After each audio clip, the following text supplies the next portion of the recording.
Belagavi DCC bank ಚುನಾವಣಾ ಕದನ ಮಾಜಿ ಸಚಿವ ರಮೇಶ್ ಕತ್ತಿಗೆ ಬಿಗ್ ರಿಲೀಫ್ ಸಿಕ್ಕಿದೆ. ಹುಕ್ಕೇರಿ ತಾಲೂಕಿನ ಚುನಾವಣೆ ಮುಂದೂಡಿಕೆಗೆ ತಡೆಯನ್ನು ಒಡ್ಡಲಾಗಿದೆ. ಧಾರವಾಡ ಹೈಕೋರ್ಟ್ ಪೀಠದ ಆದೇಶಕ್ಕೆ ತಡೆಯನ್ನು ಕೊಟ್ಟಿದೆ ಬೆಂಗಳೂರು ಹೈಕೋರ್ಟ್ ದ್ವಿಸದಸ್ಯ ಪೀಠ. ಉಳಿದ 6 ಕ್ಷೇತ್ರಗಳ ಜೊತೆಗೆ ಹುಕ್ಕೇರಿಗೂ ನಾಳೆ ಚುನಾವಣೆ ನಡೆಯುತ್ತೆ. ಹುಕ್ಕೇರಿ ತಾಲೂಕಿನಿಂದ ಸ್ಪರ್ಧೆ ಮಾಡಿದ್ದಾರೆ ಮಾಜಿ ಸಂಸದ ರಮೇಶ್ ಕತ್ತಿ. ಬೆಳಗಾವಿಯ ಡಿಸಿಸಿ ಬ್ಯಾಂಕ್ ನಿರ್ದೇಶಕ ಸ್ಥಾನಕ್ಕೆ ಸ್ಪರ್ಧೆಯನ್ನು ಮಾಡಿದ್ದಾರೆ. ಬಹಳ ಕುತೂಹಲ ಇತ್ತು, ಯಾಕೆಂದರೆ ಅಲ್ಲಿ ಅರ್ಜಿಯನ್ನು ಸಲ್ಲಿಕೆ ಮಾಡಿದ್ರು ಚುನಾವಣೆ ನಡೆಸಬಾರ್ದು ಅಂಥೇಳಿ. ಈ ಹಿಂದೆ ಕೆಲವೊಂದಿಷ್ಟು ಬದಲಾವಣೆಗಳಾಗಿದ್ದಾವೆ ಅಂಥೇಳಿ, ಡಿಲಿಷನ್ ಅಂಥೇಳಿ. ಬಟ್ ಅದಕ್ಕೆ ಸಂಬಂಧಪಟ್ಟಂತೆ ಹೈಕೋರ್ಟ್ ಏನಿದೆ ಧಾರವಾಡ ಪೀಠ ಅದಕ್ಕೆ ತಡೆಯನ್ನು ಕೊಟ್ಟಿತ್ತು, ಎಲೆಕ್ಷನ್ ನಡೆಸಬಾರ್ದು ಅಂಥೇಳಿ. ಅದರ ಒಂದು ಪ್ರಶ್ನೆ ಮಾಡಿ ಮತ್ತು ಇಲ್ಲಿ ಬೆಂಗಳೂರಿನ ಹೈಕೋರ್ಟಲ್ಲಿ ಅರ್ಜಿ ಸಲ್ಲಿಕೆಯಾಗಿತ್ತು. ದ್ವಿಸದಸ್ಯ ಪೀಠದಲ್ಲಿ ಅಂತಿಮವಾದಂಥ ಆದೇಶ ಬಂದಿದೆ. ಹಾಗಾಗಿಯೇ ನಾಳೆಯ ಚುನಾವಣೆಗೆ ಯಾವುದೇ ರೀತಿಯಾದಂಥ ಅಡೆತಡೆ ಇರೋದಿಲ್ಲ.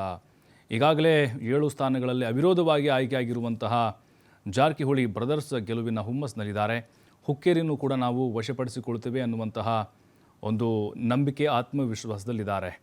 ಹಾಗಾಗಿಯೇ ನಾಳೆ ನಡೆಯುವಂತಹ ಚುನಾವಣೆ ಮೇಲೆ ಇಡೀ ರಾಜ್ಯದ ಚಿತ್ತ ನೆಟ್ಟಿದೆ. ಯಾಕಂತ ಹೇಳಿದ್ರೆ ಬೆಳಗಾವಿಯ ಡಿಸಿಸಿ ಬ್ಯಾಂಕ್ ಚುನಾವಣೆ ಅಂತ ಹೇಳಿದ್ರೆ MLA MP ಚುನಾವಣೆಗಿಂತ ಒಂದು ಹಂತ, ಒಂದು ಹೆಜ್ಜೆ ಮುಂದೆ ಹೋಗಿ ಬಹಳ ಕಾವನ್ನು ಪಡೆದುಕೊಂಡಿದೆ.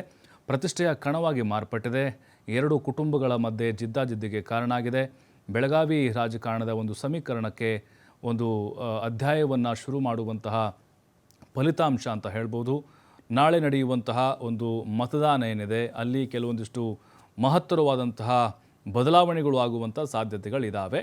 ಇದು ನಿಜಕ್ಕೂ ಕತ್ತಿಗೆ ಒಂದು ರೀತಿ ರಿಲೀಫ್ ಅಂತ ಹೇಳ್ಬೋದು. ಒಂದು ರೀತಿ ಟೆನ್ಷನ್ ಆಗಿತ್ತು ಅವ್ರಿಗೆ, ಚುನಾವಣೆ ನಡೆಯುತ್ತಾ ಇಲ್ವಾ, ಯಾಕಂದರೆ ಎಲ್ಲ ತಯಾರಿನ ಮಾಡ್ಕೊಂಡಿದ್ವಿ, ಮತ್ತೆ ಮುಂದೂಡಿಕೆ ಮಾಡಿದರೆ ಹೈಜಾಕ್ ಮಾಡಬಹುದು ನಮ್ಮವರನ್ನು ಅನ್ನುವಂತಹ ಕೆಲವೊಂದಿಷ್ಟು ಗೊಂದಲಗಳು ಕೂಡ ಇದ್ವು. ಆದರೆ ಅದಕ್ಕೆಲ್ಲ ಈಗ ಬೆಂಗಳೂರಿನ ಹೈಕೋರ್ಟ್ ತೆರೆ ಎಳೆದಿದೆ. ನಾಳೆ ಎಂದಿನಂತೆ ಅಂದರೆ ಉಳಿದಂತಹ ಕ್ಷೇತ್ರಗಳಿಗೆ, ಉಳಿದಂತಹ ನಿರ್ದೇಶಕ ಸ್ಥಾನಗಳಿಗೆ ಹೇಗೆ ಚುನಾವಣೆ ನಡೆಯುತ್ತೋ ಅದೇ ರೀತಿಯಲ್ಲಿ ನಡೆಯುತ್ತೆ.